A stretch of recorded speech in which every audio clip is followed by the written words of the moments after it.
নারী ও গণতন্ত্র। শান্ত সিংহ।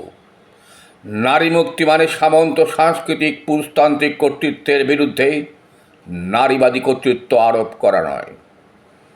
ব্যক্তি পুরুষকে শত্রু ভেবে ব্যক্তি নারীর কর্তৃত্বও আরোপ করা নয়। কেননা কর্তৃত্ব প্রতিনিয়ত পাল্টা কর্তৃত্বের জন্ম দেয় স্থাবকতার, জন্ম দেয় নৈরাজ্যের, জন্ম দেয় সামাজিকভাবেই মানসিক অবসাদের, যা ক্ষতিগ্রস্ত করে সমাজ, পরিবার এবং ভবিষ্যৎ প্রজন্মের। অতএব কর্তৃত্ব নয়, বরঞ্চ দাবি তোলা হোক সামন্ত সাংস্কৃতিক পুরুষতান্ত্রিক কর্তৃত্বে বিলোপ ঘটানোর। দাবি তোলা হোক নারীর গণতান্ত্রিক মর্যাদার। সমাজ, পরিবার, অর্থনীতি, রাজনীতি সর্বত্র গড়ে তোলা নয় অর্ধাকাশের দৃষ্টিভঙ্গি, গড়ে তোলা হোক পূর্ণাকাশে অবাধ বিচরণের, নারী পুরুষ উভয়ের।